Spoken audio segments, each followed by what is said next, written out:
তো বন্ধুরা, আবারও স্বাগত তোমাদের প্রিয় ইউটিউব চ্যানেল ডার্ক বাংলা স্টোরিজে। আজকের গল্প অভিশপ্ত হানাবাড়ি। এই পৃথিবীতে যত হানাবাড়ি আছে তার সবকটাতেই কখনো না কখনো কিছু না কিছু মারাত্মক ঘটনা ঘটেছে, এবং সেই মারাত্মক ঘটনা যুগের পর যুগ ধরে সে হানাবাড়ির উপর প্রভাব বিস্তার করে চলেছে।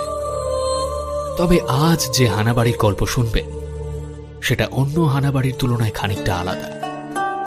এখানে মৃত্যু ঘটেছে, সেই মৃত্যু আজও বাড়ির আনাচে কানাচে ঘুরে বেড়ায়, কিন্তু আত্মা এবং ভয়ের মাঝে আজ এখানে উপস্থিত হতে চলেছে এক সম্পূর্ণ অপ্রত্যাশিত অতিথি। চলুন শুনে নেওয়া যাক ইনএসপিটের কাহিনী অবলম্বনে অভিশপ্ত হানাবাড়ি। মাঝে মাঝে আমরা এমন কিছু বেয়ারা কাজ করে ফেলি যা করব বলে হয়তো স্বপ্নেও ভাবিনি কোনোদিন। এই যেমন ধরুন, আমার দেশের বাড়ির ছোট্ট শহরে আমি আবার কখনো ফিরে যাব তা কোনোদিন ভাবিনি। এমনিতে আমি সুস্থ স্বাভাবিক মানুষ, এমন আলপটকা কাজ খুব একটা করেছি বলে মনে পড়ে না। খাই দাই, এদিক ওদিক ভবঘুরের মতো টোটো করে বেড়াই। মা বাড়ি থেকে টাকা পাঠায়, তাই দিয়ে এই বাবুয়ানি করে আমার চলে যায়। শারীরিক পরিশ্রম বলতে বন্ধু বান্ধব নিয়ে সাইকেল চালায়, না কোথাও যাবার থাকে না আমার। নেহাত পরিশ্রম না করলে রাতে ঘুম হয় না, তাই ইতিউতি সাইকেল নিয়ে ঘুরে বেড়ায়। গতকাল সারাদিন সাইকেল চালিয়ে ক্লান্ত শরীরে ঘুমাতে গেছিলাম, কিন্তু ও হরি, ভোর 4টে বেজে গেল, ঘুম হলো না। অগত্যা 7টা পর্যন্ত বিছানাতে পড়েছিলাম। এক গুচ্ছ হাবিজাবি খেয়াল এলো মাথায়। মনে হলো এই অনর্থক সাইকেল চালিয়ে বন্ধু বান্ধবের সঙ্গে ফুর্তি করে ছুটি কাটিয়ে এরকম কিছু না করেই ফুঁকে দিচ্ছি জীবনটা। ভারী বিরক্ত লাগলো কথাটা ভেবে। না, কিছু একটা করতেই হবে। 7:30টার সময় পোস্টম্যান এলো। খোঁজ নিয়ে দেখলাম আমার জন্য কোনো চিঠি আসেনি। ব্রেকফাস্ট টেবিলে বসে এডমান্ডকে বললাম, ভাইরে, আজ সকালে একটা চিঠি পেয়েছি বুঝলি, তাতে মনে হচ্ছে এক্ষুনি আমাকে বাড়ি ফিরতে হবে। সে কি ভাই, আমি যে ভেবেছিলাম এই কদিন আমরা... কথাটা বলতে গিয়েও থেমে গেল সে। একটা অর্থপূর্ণ হাসি ফুটে উঠল তার মুখে। মনে হয় ভেবেছে আমি দেশের বাড়িতে কোনো প্রেম ঘটিত ব্যাপারে জড়িয়ে গেছি, তাই সাত তাড়াতাড়ি বন্ধুদের ফেলে বাড়ি ফিরে যেতে চাইছি। ভাবুক আমার কি। 9:30 ট্রেনে চেপে বাড়ি পৌঁছে গেলাম। বাড়ি ঢুকেই দেখলাম আমার অনুপস্থিতিতে বেশ কিছু চিঠি এসে ডাঁই হয়ে পড়ে আছে। সারা ঘর জুড়ে শুকনো পাতা ছড়ানো, জানলাগুলো সব টাইট করে বন্ধ, সবকিছুর ওপর পুরো ধুলোর আস্তরণ। সেই ধুলোর চোটে কাস্তে কাস্তে চিঠিগুলোর উপর চোখ বুলাতে গিয়ে দেখলাম সে সবই ব্যাংকের না হলে জীবন বীমার চিঠি। মেজাজটা আবার খিঁচিয়ে গেল। আবর্জনা পরিষ্কারের মতো সে কাগজের স্তূপ সরাতে গিয়ে চোখে পড়ল একটা চিঠি এসেছে আমার মায়ের কাছ থেকে। মা লিখছে, প্রিয় লরেন্স, তোর জন্য একটা সুখবর আছে। তোর মনে আছে নিশ্চয়ই, সম্পর্কে তোর কাকা দাদু হতেন সেফটন, তিনি মারা গেছেন। তার নিজের সম্পত্তির অর্ধেকই তোকে দিয়ে গেছেন, আর বাকি অর্ধেক দিয়েছেন তোর কাজিন সেলুইনকে। পারলে এক্ষুনি চলে আয়। সম্পত্তির বহর নেহাত কম নয়।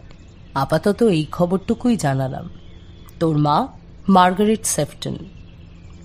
বিদ্রোহ, ভালো কথা। সম্পত্তির গোটাটা তোর আর সেলুইনের মধ্যে ভাগ হলেও বাড়ি আর জমি জমা নিয়ে এক বিচিত্র উইল করে গেছেন ভদ্রলোক। বিধান দিয়েছেন যে তোকে আর সেলুইনকে আগামী 1 অগস্ট এই বাড়িতে দেখা করতে হবে। সেখানেই দুজন ঠিক করবে কে নেবে এই বাড়িটা। যে বাড়িটা নেবে না তার নামে 20,000 পাউন্ড রেখে গেছেন তিনি। যদি দুজনে কোনো সিদ্ধান্তে না আসতে পারিস তাহলে বাড়িটায় একটা পাগলা গারদ খোলা হবে। দুটো জানলা খুলে একটা পাইপ ধরালাম। যতদূর মনে পড়ছে সেফটন ম্যানার এক পেল্লায় বাড়ি, একরকম প্রাসাদই বলা চলে। তবে আমি শেষ যখন দেখেছিলাম তখনই একরকম ভেঙে পড়েছিল। এখন কি অবস্থায় আছে কে জানে। এমন একটা পুরনো বাড়ির শখ আমার বহুদিন। বিশেষ করে সে বাড়িকে ঘিরে যদি ভাগ্যক্রমে ভূত প্রেতের গুজব থাকে তাহলে তো কথাই নেই। না, সেলভিনকে 20,000 পাউন্ড কচিয়ে বাড়িটা হাতিয়ে নেওয়াই বুদ্ধিমানের কাজ হবে।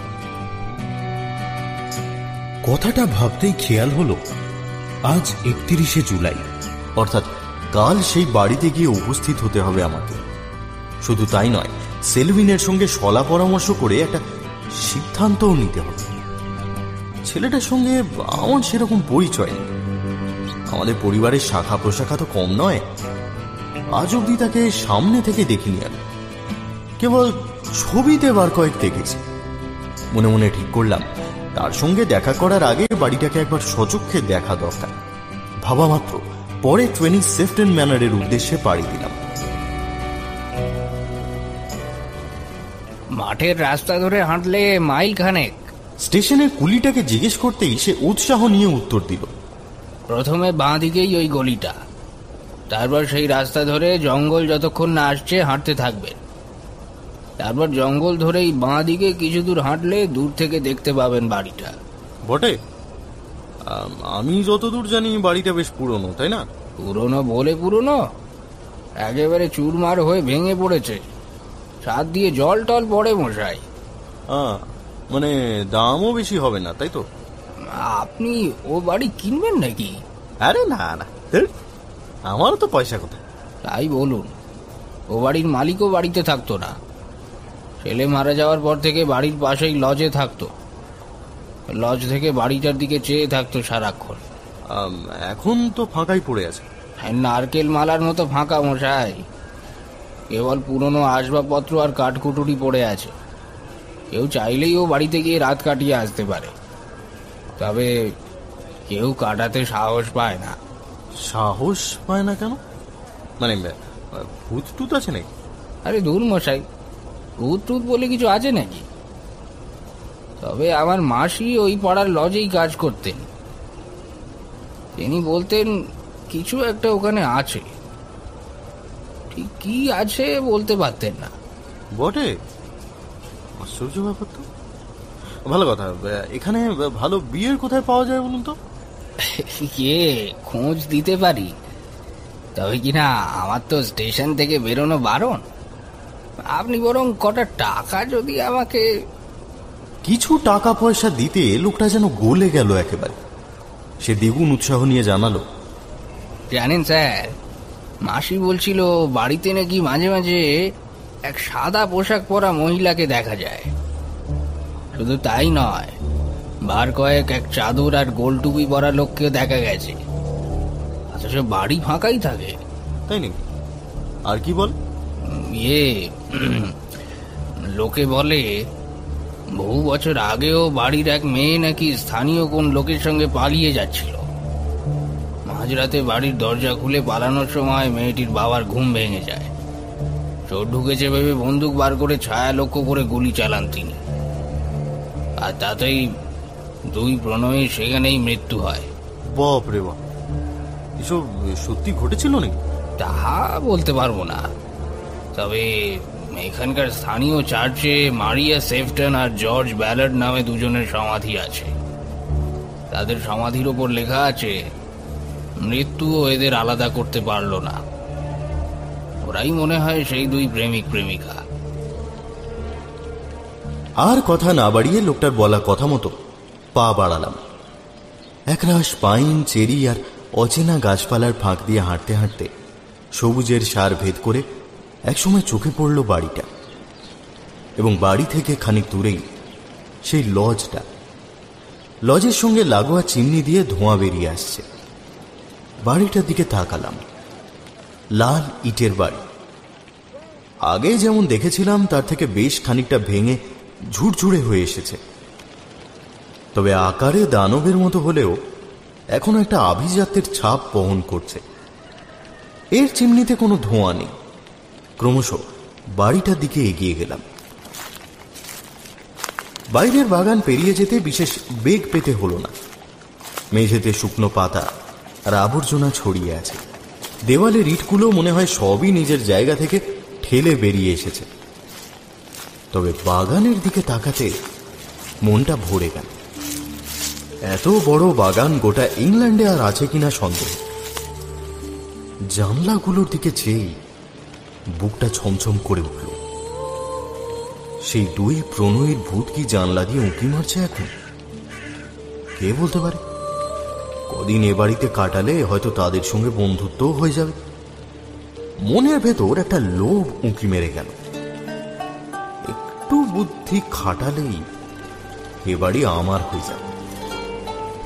একই সঙ্গে মনের ভেতর কে যেন বলল, এ ধরনের বাড়ির কদর করার মতো লোক সেলউইন নয়। সে বেটা হয়তো রেসের মাঠে টাকা লাগায় কিংবা দামি গাড়ি নিয়ে মেতে থাকে। এমন একটা বাড়ি দেখেই পত্রপাঠ রিজেক্ট করে দেবে। মনটা খুশি হলো আমার। বাড়িতে ঢোকার মুখে দুটো ইটের মাঝখানে একটা খোদাই করা মোটো চোখে পড়ল। নিচে সাল লেখা, তার সঙ্গে একটা ইনিশিয়াল। সেই সব লেখালেখির দিকে চোখ রেখে এক মনে এগোচ্ছিলাম। এমন সময় পেছনে পায়ের শব্দ পেয়ে সেদিকে ঘুরে তাকালাম। ব্যাপার কি? এ তল্লাটে তো এখন কারো আসার কথা না। ইঁদুর বা খরগোশ জাতীয় কিছু হতে পারে। ভালো করে তাকাতেই দেখতে পেলাম গোলাপি রঙের জামা পরা একটা মেয়ে বাড়ির পেছন দিক থেকে বেরিয়ে আমার দিকেই এগিয়ে আসছে। মেয়েটির চুল ঘন কালো, ফর্সা মুখের উপর ডাগর দুটো চোখ। রোদের ছোঁয়া লাগা গোলাপি রঙের জামাটায় ভারী মানিয়েছে তাকে। নাকের উপর ছোট্ট ছোট্ট দাগ। স্নিগ্ধ একটা সৌন্দর্য খেলা করছে চেহারায়। এ বাড়িতে থাকে নাকি? কুলিটা যে বলেছিল বাড়ি ফাঁকা। ক্ষমা করবেন, আমি আসলে জানতাম না যে। আমি যেন কিছু বলিনি এমন একটা ভাব করে মেয়েটা বলল, জায়গাটা ভারী সুন্দর, তাই না? হ্যাঁ, তা তো বটে। একরকম লজ্জিত হয়েই বললাম কথাটা। মেয়েটা আমার উত্তরের অপেক্ষা না করে বাগানের দিকে ফেরবার উপক্রম করেছে। এক মুহূর্তের জন্য মনে হলো এমন কিছু একটা বলা দরকার যাতে সে ফিরে না যায়। চেয়ে দেখলাম হাতে একটা খড়ের টুকরো দুলিয়ে সিঁড়ির দিকে হাঁটছে সে।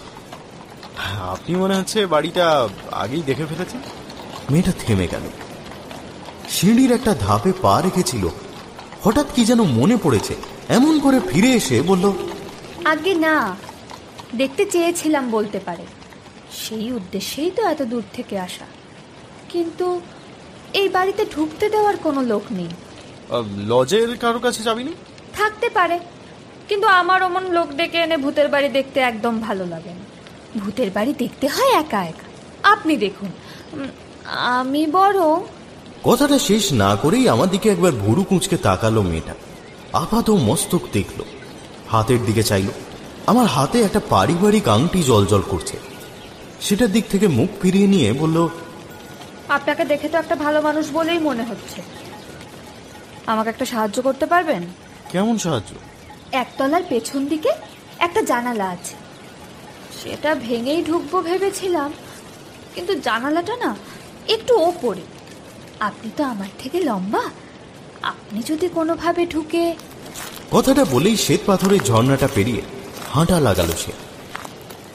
যেন আমি আদৌ কাজটা করতে চাই কিনা সেটা গুরুত্বপূর্ণ নয়। বুঝলাম ইতিমধ্যেই বাড়িটার বাইরেটা আপাদমস্তক চষে ফেলেছে। ঘাসের জমির ওপর দিয়ে খানিক হেঁটে শেষে লন পেরিয়ে মাটি থেকে 6 ফুট উঁচুতে একটা জানলার সামনে এসে দাঁড়িয়ে পড়ল সে। এই যে, এই দেখুন, এই জানালাটা দেখুন না, কোনোভাবে খুলতে পারেন কিনা। চোখের ইশারায় জানলায় ঝুলন্ত তালাটার দিকে দেখালো। কিন্তু এই জানলা তো বন্ধ, আগে তো খুলতে হবে তো। নিজের মাথা থেকে একটা হেয়ার পিন বের করে আমার দিকে বাড়িয়ে ধরল সে। এই তো, এটা দিয়ে আমি খুলে ফেলতে পারবো। কই, আমাকে একটু তুলে ধরুন দেখি। ভারী সংকোচ বোধ হলো আমার। মেয়েটা সদ্য পরিচিত। কয়েক সেকেন্ড অপ্রস্তুত হয়ে দাঁড়িয়ে রইলাম। সে নিজেই এগিয়ে গিয়েছিল জানলার কাছে। কোনো রকমে তার কোমরটা ধরে জানলার কাছে তুলে ধরলাম। সে অদ্ভুত ক্ষিপ্রতায় বাইরের লকটা খুলে হাতের এক ধাক্কায় জানলাটা খুলে ফেলল। আমি আগে ঢুকলাম। লাফ দিয়ে নিচে নেমে সদর দরজার দিকে গিয়ে সেটা খুলে তাকে ভেতরে ঢুকিয়ে নিলাম। ভিতরে আলো বিশেষ নেই। এতদিন বন্ধ হয়ে থাকা বাড়ির ভিতর যে গুমোট হাওয়াটা থাকে সেটা বারবার নিঃশ্বাস আটকে দিচ্ছে। মেয়েটার দেখলাম তাতে বিশেষ অসুবিধে হচ্ছে না। সে অবাক বিস্ময়ে তাকিয়ে আনাজ কানাজ মন দিয়ে দেখছে। দুজনে মিলে প্রথমে বড় রান্নাঘরের দিকে হেঁটে গেলাম। সেখানে খানিকক্ষণ ঘোরাঘুরি করে শেষে ঢুকে এলাম হল ঘরে। এখানে সমস্ত দেওয়াল জুড়ে পুরনো কিছু কোট আর টুপি ঝুলছে। সেগুলো পার হলে একটা স্পাইরাল স্টেয়ারকেস উঠে গেছে উপরে। এ বাড়ির কোনো ঘরই ফাঁকা নয়, বিস্তর আসভাবে ঠাসা। অতিকায় কিছু টেবিল রাখা আছে ঘরের মধ্যে। হল ঘরের টেবিলটাই সব থেকে বড়। তার উপর কিছু থালা বাসন এমনকি ছড়িয়েও পড়ে থাকতে দেখলাম। বাপরে বাপ, বাড়ির এই দিকটাই বোধহয় সব থেকে পুরনো। হ্যাঁ, তা না হলেও প্রায় 1300 সালের কাছাকাছি। গাইড নিয়ে ঘোরাঘুরি না আমার একদম পছন্দ নয়, বুঝলেন? কেবল আপনার মতন একটা লোক দরকার যে ওই ডেটগুলো মোটামুটি আন্দাজ করে বলে দিতে পারবে।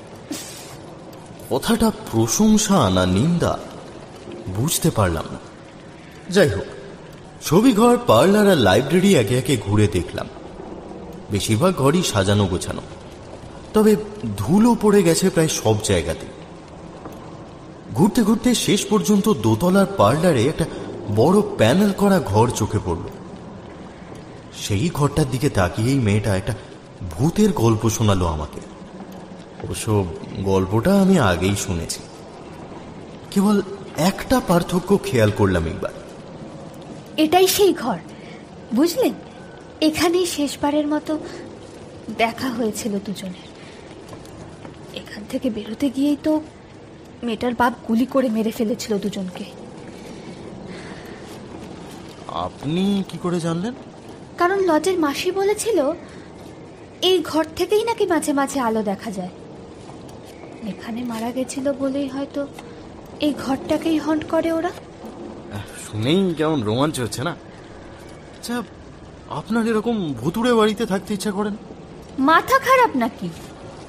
কেন, আপনার হয় বুঝি? তা মানে ভয় লাগে, এবার ভূতচুত ঘাড়ে চাপলে। এখানে এখন কে থাকে বলুন তো? এবারের মালিক তো সদ্য মারা গেছে। এই আমার কি মনে হয় জানেন তো, দিনের বেলায় এখানটায় থাকতে খুব একটা অসুবিধা হওয়ার কথা না, কিন্তু ধরুন রাতে যখন বাইরে হাওয়ার আওয়াজ হয়, দরজায় ক্যাচ ক্যাচ শব্দ হয়, আর এটা ওটা যখন নড়াচড়া করে, তখন শুনেছি এবাড়ির মালিকের 2 ভাইপোর মধ্যে নাকি ভাগ হয়েছে। একজন বাড়ি পাবে, অন্যজন 20,000 পাউন্ড। বটে, তবে এই বাড়িটা যে পাবে সে ভূতের ব্যাপারে জানে কিনা কে জানে। কথাটা বলেই উচ্ছ্বাসে আমার হাত চেপে ধরে মেয়েটি। আপনি জানেন, ওই দূরের হোটেলটা থেকে রাতে এ বাড়িতে আলো দেখা যায়। রাত ঠিক 12টার সময় এক সাদা কাপড় পরা মহিলাকে এই জানালায় দাঁড়িয়ে থাকতে দেখা যায়। আর সেই কালো কোট পরা লোকটা? হ্যাঁ, তাকেও দেখা যায়, তবে কম। আচ্ছা, দুজনকে একসঙ্গে দেখা যায় না? মৃত্যুও বোধহয় তাদেরকে মেলাতে পারেনি। আনমনে কথাটা বলে হঠাৎ মেয়েটি কেমন যেন কেঁপে উঠল। তারপর আমার জামা ধরে একটা হালকা টান দিয়ে বলল, এই চলুন, বাড়ি তো প্রায় দেখাই হয়ে গেল। এবারে একটু বাড়ির বাইরে রোদে দাঁড়ানো যাক। আমি আগে বেরোবো, আপনি বেরোনোর আগে দরজাটা বন্ধ করে দেবেন। তারপরে ওই জানালা দিয়ে বেরিয়ে আসবে, কেমন? আমি মাথা নাড়তে সে কসরত করে জানলা দিয়েই বেরিয়ে গেল। দরজাটা ভেতর থেকে লক করতে গিয়ে দেখি চাবির ফুটোয় চাবিটা নেই। মেঝের দিকে তাকালাম, পকেট হাতড়ালাম, গেল কোথায়? শেষ পর্যন্ত রান্নাঘরে গিয়ে খুঁজে পেলাম চাবিটা। স্পষ্ট মনে পড়ল চাবিটা রান্নাঘরে মোটেই রাখিনি। শেষে চাবি ঘুরিয়ে দরজা বন্ধ করে বাগানে নেমে অবাক হয়ে গেলাম। দুপুরের রোদ খাঁ খাঁ করছে চারদিকে, চারপাশে জনমনীষীর চিহ্ন নেই। গোটা বাগান খুঁজে ফেললাম, কিন্তু সেই গোলাপি জামা পরা ডাগর চোখের মেয়েটাকে আর দেখতে পেলাম না। নিজেকে ভারী বোকা মনে হল। মেয়েটার নাম পর্যন্ত জানি না, কোথায় থাকে তাও জানি না। সে যে ওই লজে একবার হলেও গেছে সেটা আন্দাজ করতে পেরেছি, কিন্তু সেখানে মনে হয় কেবল খেতে গেছিল। হতাশ হয়ে মনে মনে ভাবলাম ওর সঙ্গে আর দেখা হবে না। ঘন কালো চোখ, নরম মুখ, ঢলঢলে এক মাথা চুলে এমন একটা মেয়ে যাকে এক পলকেই ভালোবেসে ফেলা যায়, তাকে বোধহয় আর কোনোদিন দেখতে পাবো না। যতক্ষণ সে আমার সঙ্গে ছিল কেবল বাড়ির আর্কিটেকচার আর আর্কিওলজি সাল তারিখ নিয়েই কথাবার্তা বলছিল, বাড়ি কাট কাট নিষ্প্রিয় কথাবার্তা। কিন্তু এরই মাঝে কখন যে তার প্রতি একটা অদম্য ভালোবাসা তৈরি হয়েছিল আমার নিজেই বুঝতে পারি। এখন আর কি করা যায়, নিজের কপাল ঠুকতে ঠুকতে হোটেলে ফেরার পথ ধরলাম। হোটেলে ফিরে ওয়েটারের টেবিলে ঝুঁকে পড়লাম। জিজ্ঞেস করতে সে একটু ভেবে চিনতে বলল, হ্যাঁ স্যার, গোলাপি জামা পরা এক মহিলা একটা দলের সঙ্গে এখানে এসেছিল। যতদূর মনে হয় টন ব্রিজ থেকে এসেছিল পার্টিটা, কিন্তু তারপর কোথায় যে গেল। ওয়েটারের বসার টেবিলে দেখলাম একটা ভিজিটার্স বুক আছে। একরকম কেড়ে নিয়েই সেটা খুলে দেখলাম দুদিনে প্রায় গোটা কুড়ি মহিলার নাম আছে সেখানে। তার মধ্যে যে কেউ সে হতে পারে। আমার কাঁধের পাশ দিয়ে ভিজিটার্স বুকের উপর উঁকি মারল ওয়েটার। পাতা উল্টাতে উল্টাতে একটা নাম চোখে পড়তেই চমকে উঠলাম, সেলভিন সেফটন। এই বলছি, এই ভদ্রলোকও এখানে থাকছেন নাকি? হ্যাঁ, এই তো আজই এসেছেন। মানে সেলভিনও এসে পড়েছে এখানে এবং এই লজেই উঠেছে। মাথাটা ঘুরে গেল একটু। খাতাটা বন্ধ করে দিয়ে বললাম, আমাকে এখানে একটা বসার ঘরের ব্যবস্থা করে দিতে পারো? বসার ঘরে বসে ডিনার খেতে খেতে কি করণীয় ভাবতে লাগলাম। সেলভিন বেটার ছেলেকে ডিনারে নেমন্তন্ন করব, তারপর খানিকটা মদ টদ খাইয়ে একটা বন্ধুত্ব পাতাবো তার সাথে। তাতে কি কিছু লাভ হবে? ভাবতে ভাবতেই বসার ঘরে জানলা দিয়ে বাইরের দিকে চোখ গেল আমার। লজের বাইরে সরু রাস্তাটা চোখে পড়ে সেখানে। দেখতে পেলাম একটা লোক চেক চেক কোট পরে বেশ হেলে দুলে রাস্তা দিয়ে যাচ্ছে। কোথা থেকে কে যেন ডাকলো তাকে। ডাকটা শুনেই সেদিকে এগিয়ে গেল লোকটা। বুঝলাম এই তবে আমার সেই ভাই সেলভিন। মনটা বিতৃষ্ণায় ভরে উঠল। লোকটাকে দেখেই মনে হয় ইট কাঠ পাথরের জীবনের বেশি কিছু নিয়েই আগ্রহ নেই তার। প্রথমবার দেখায় এমন অপছন্দ আজ অব্দি কাউকে হয়নি আমার। না, এ লোকটাকে কিছুতেই ওই বাড়িটা পেতে দেওয়া যায় না। এ ওর কদরই বুঝবে না। ভূত প্রেতের ব্যাপারে ওর না আছে আগ্রহ, না আছে অভিজ্ঞতা। ভূতেদের সঙ্গে বন্ধুত্ব করা তো দূরের কথা, ভূত দেখলেই হয়তো লটবহর ফেলে চোঁচো করে দৌড় মারবে বাড়ির দিকে। কথাটা ভাবতেই একটা বিকট দুর্বুদ্ধি এসে ভর করলো আমার মাথায়। এমন ভয়াবহ সে দুর্বুদ্ধি যে মাংসপেশিগুলোর স্বাভাবিক অবস্থায় ফিরতে প্রায় মিনিট খানিক সময় লাগে। ততক্ষণে সন্ধ্যা নেমে বেশ খানিকটা গড়িয়ে গেছে। খাবার দাবার খেয়ে উঠে পড়লাম। বাড়ির লোকজনকে বললাম কিছু বন্ধু বান্ধবের সঙ্গে দেখা করতে যাচ্ছি। রাতেও সম্ভবত তাদের সঙ্গেই থাকবো। কোট আর টুপি পরে বেরিয়ে পড়লাম। সঙ্গে নিলাম একটা বড় সড়ো গোছের কালো চাদর। বেরোনোর আগে একবার নিজের জানলা দিয়ে উঁকি মেরে পাশের জানলায় সেলভিনকে দেখতে পেলাম। চেয়ারে আরাম করে বসে একটা সিগারেট খাচ্ছে এখন। আশা করি আরো বেশ কিছুক্ষণ ওখানেই বসে থাকবে লোকটা। কয়েকটা মোমবাতি পকেটে ভরে বাইরে নরম অন্ধকারে বেরিয়ে পড়লাম। যেতে যেতে বারবার ফিরে তাকিয়ে সেলভিনের জানলাটা দেখলাম। হ্যাঁ, এখনো বসেই আছে। বিড়ালের মতো লুকিয়ে বাগান পেরিয়ে সেফটন ম্যানারে ঢুকে একটা মোমবাতি জ্বাললাম। বড় রান্নাঘরটা মোমবাতি নিয়েই পেরিয়ে এলাম। এই ঘরে লজের দিকের কোনো জানলা খোলা নেই, ফলে বিপদের আশঙ্কা নেই। হলে ঢুকেই নিভিয়ে দিলাম মোমবাতিটা। আগে থেকে লজের কেউ দেখে ফেললে প্ল্যান যাবে ভেস্তে। কোন রকমে হাতড়ে হাতড়ে সিঁড়ির কাছে পৌঁছালাম। সিঁড়ি দিয়ে উঠতে উঠতে রীতিমতো গা শিরশির করতে লাগলো। না, আমি ভীতু নই, অন্তত এখন অব্দি ভয় আমি পাইনি, কিন্তু এই নিকষ অন্ধকার আমার নার্ভকে দুর্বল করে দিচ্ছে আস্তে আস্তে।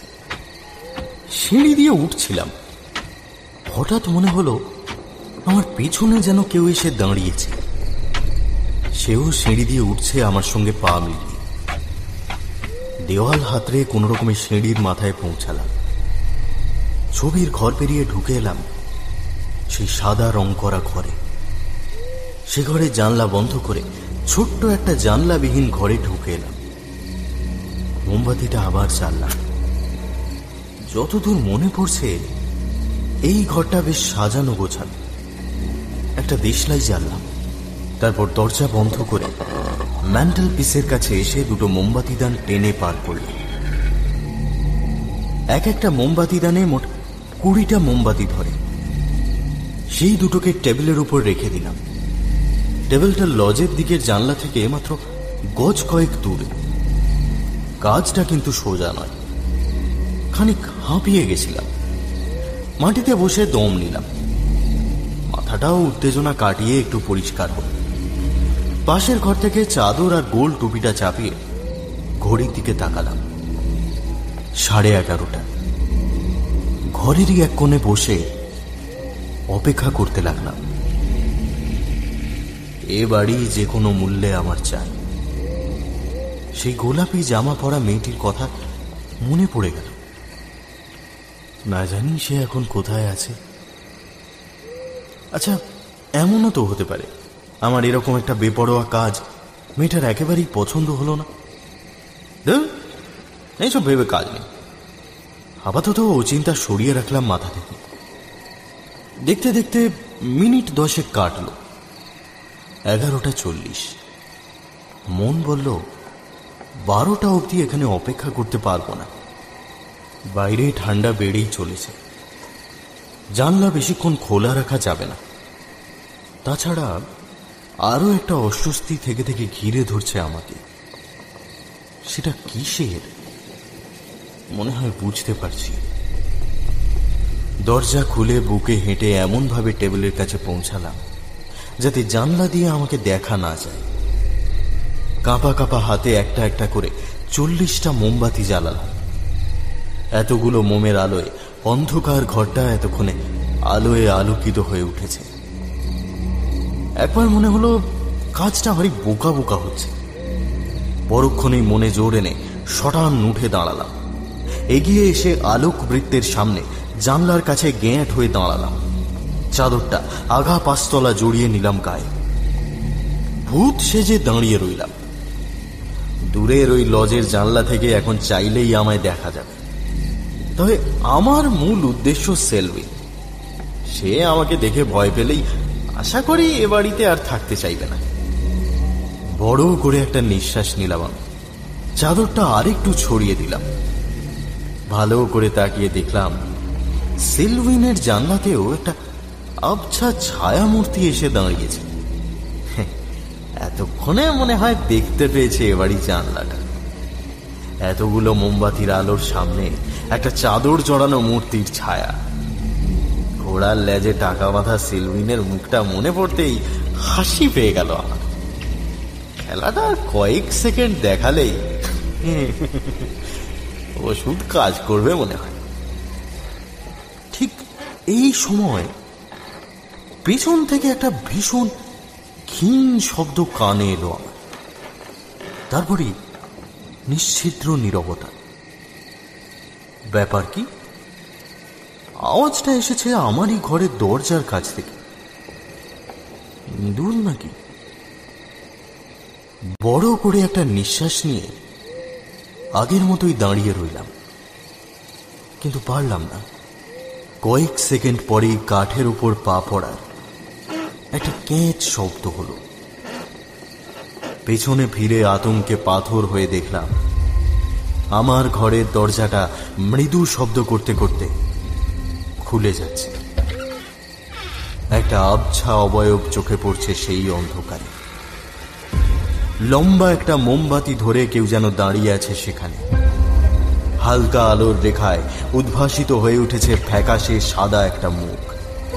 মনে হলো আমার দিকে চেয়ে সেই ছায়ামূর্তি হাসছে। বুঝলাম আমি এ বাড়ির এক প্রেত সেজে দাঁড়িয়ে রয়েছি জানলায়, আর অপর প্রেতটি এসেছে আমার সঙ্গে দেখা করতে। আমার হাঁটু কাঁপতে লাগলো, শরীর ভয়াবহ আতঙ্কে ঝিমিয়ে পড়ল। দুপা এগিয়ে এলো সেই প্রেত, তারপর ধীরে ধীরে তার দুটো হাত উপরে উঠে এলো। প্রেতের হাতে একটা মোমবাতি ধরা ছিল, সেটা মুখের সামনে থাকায় মুখটা দেখা যাচ্ছিল না এতক্ষণ। হাত উপরে তোলায় হাত থেকে খসে পড়ল মোমবাতিটা, তারপর মাটির উপর গড়িয়ে বেশ খানিকটা পিছিয়ে গেল। এতক্ষণে তার মুখটা আলোকিত হলো কিছুটা, আর সেই আলো এক ধাক্কায় আমার ভয়টা অনেকটা কমিয়ে দিল। দেখতে পেলাম আমার সামনে প্রেত নয়, দাঁড়িয়ে আছে একটা জলজ্যান্ত মানুষ। আমি নিজেই চিৎকার করে উঠলাম, বিশ্বাস করুন আমি ভূত নই। আমিও কথা শেষ হওয়ার আগেই প্রায় মাটিতে পড়ে যাচ্ছিল ছায়ামূর্তি। আমি দ্রুত গিয়ে তাকে ধরে ফেললাম। আমার দু হাতের মাঝে আশ্রয় নিল আমার কালকের দেখা গোলাপি জামা পরা সেই ডাগর চোখের মেয়েটা। তাকে ধরে নিয়ে এলাম পাশের ঘরে, একটা মোমবাতি জ্বালিয়ে রাখলাম তার পাশে। মাথায় এলো যে কাজ আমি করেছি তাতে যে কোনো মুহূর্তে গোটা গ্রাম এখানে উঠে আসতে পারে। মোমবাতিগুলো দ্রুত নিভিয়ে নিচে নেমে দরজাগুলো সব আটকে দিলাম। আবার ফিরে এলাম মেয়েটির কাছে।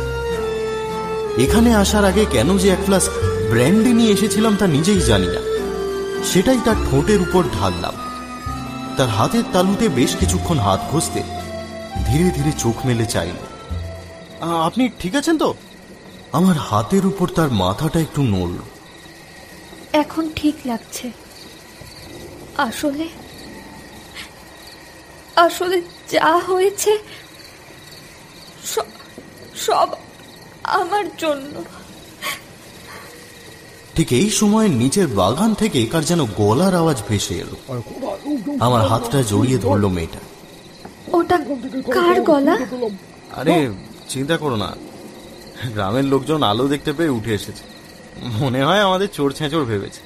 উঠে গিয়ে দেখলাম গ্রামের লোকেরা ফিরে যাচ্ছে, কেবল একজন কনস্টেবলকে রেখে গেছে দরজার কাছে পাহারা দেওয়ার জন্য। ভোর অবধি সে বসেই রইল সেখানে। আমরা দুজনেও বসে রইলাম সারা রাত। তার হাতটা আমার হাতের মধ্যে ধরা রইল। প্রথম প্রথম ভয়ে তার হাত কাঁপছিল, ক্রমশ রাত ফিকে হয়ে আসতে দুঃখে তার চোখ ভিজতে লাগলো। আমি কি বলবো বুঝতে পারছি না, ও কেন কাঁদছে তাও বুঝছি না। শেষে অস্বস্তি কাটাতে বললাম, আসলে আমি শুধু আমার ভাইকে ভয় দেখাতে গিয়ে কালকেই তোমাকে বলবো ভেবেছিলাম। আসলে আমি লরেন্স সেফটন, এই বাড়ি আমার আর আমার ভাইয়ের মধ্যে। মেয়েটা অপরাধী মুখ তুলে তাকালো আমার দিকে। তোমাকে কি করে বলবো জানি না, কিন্তু আমিও কেবল ওই বাড়িটা হাতানোর জন্যই তোমাকে ভয় দেখাতে গিয়ে। আমাকে ভয় দেখাতে মানে? আমি তোমার কাজিন সেলুন সেফটন। আমি হতভম্ব হয়ে গেলাম। এ কি শুনছি? আমার কাজিন তাহলে আমার ভাই নয়, বোন। অবাক হয়ে তার দিকে চেয়ে বললাম, কিন্তু তুমি আমাকে চিনলে কি করে? তোমার হাতের ওই আংটিটা দেখে। ছোটবেলায় তোমার বাবাকে ওটা পরতে দেখেছিলাম। তোমার হাতে ওটা দেখে প্লিজ আমাকে ক্ষমা করে দাও লরেন্স। আমি ক্ষমা? আরে কিসের ক্ষমা? আমিও তো একই কাজ করেছি। কিন্তু তুমি তো আমাকে চিনতে পারোনি। আমি তো জেনে বুঝে এমন কাজ করেছি। আমি আর কিছু উত্তর দিতে পারলাম না। আমার তালুর উপর তার হাতের চাপ বেড়ে চলল। কয়েক সেকেন্ড সেইভাবে থেকেই হাতটা ছেড়ে দিয়ে হাঁটুর উপর থুতনি রেখে বসল সে।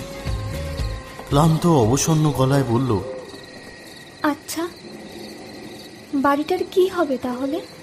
ও তুমি নিয়ে নাও। তা হয় না। কেন হয় না তাই? আচ্ছা যাকে, ও সিদ্ধান্তটা এখন মুলতুবি থাক। তা কি করে হয়? আচ্ছা ও এখন বাদ দাও তো, পরে ভেবে দেখা যাবে। কালকের আগেই তো একটা সিদ্ধান্ত নিতে হবে।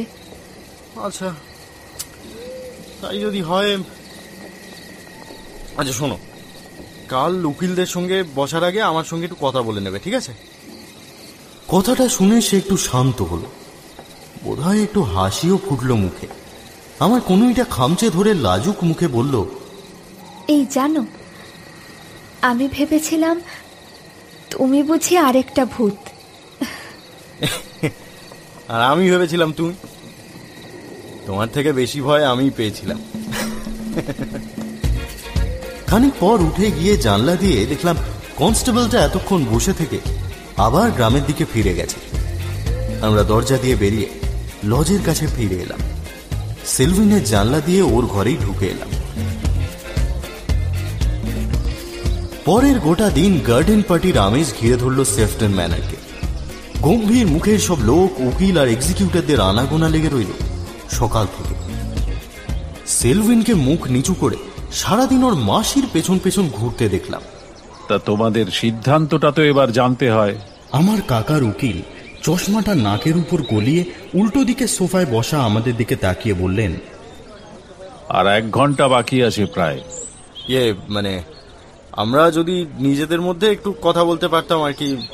ভদ্রলোক একটু ভুরু কুঁচকে ঘড়ির দিকে চেয়ে বললেন, 1 ঘন্টা আছে, যা কথা বলার বলে নিন, তারপর একটা কংক্রিট ডিসিশন চাই আমার। ছাদে এসে আমরা দুজন মুখোমুখি দাঁড়ালাম।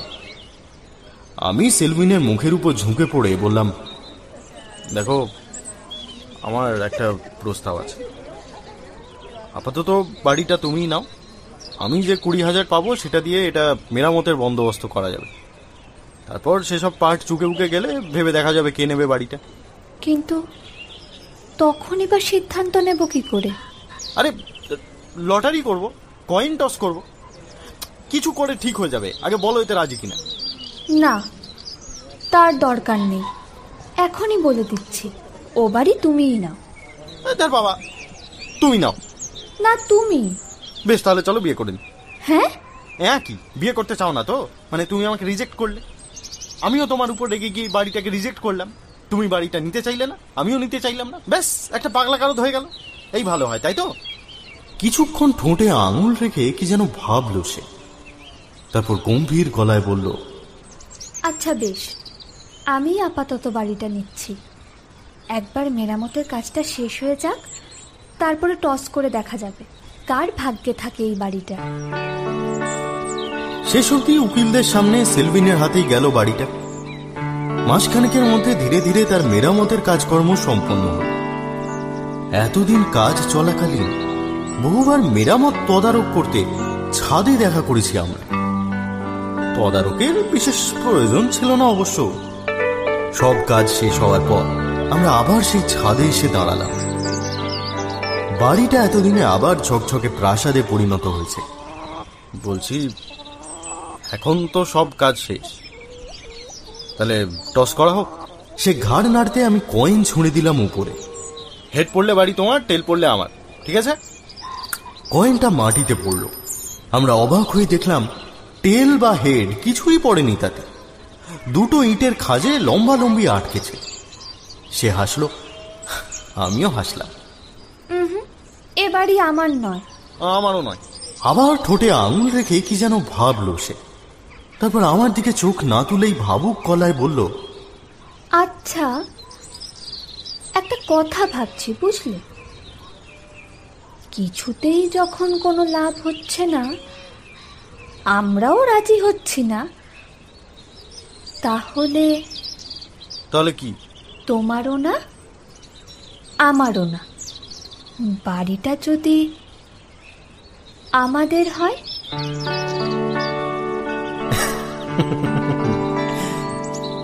শেষ পর্যন্ত আমাদেরই হলো বাড়িটা।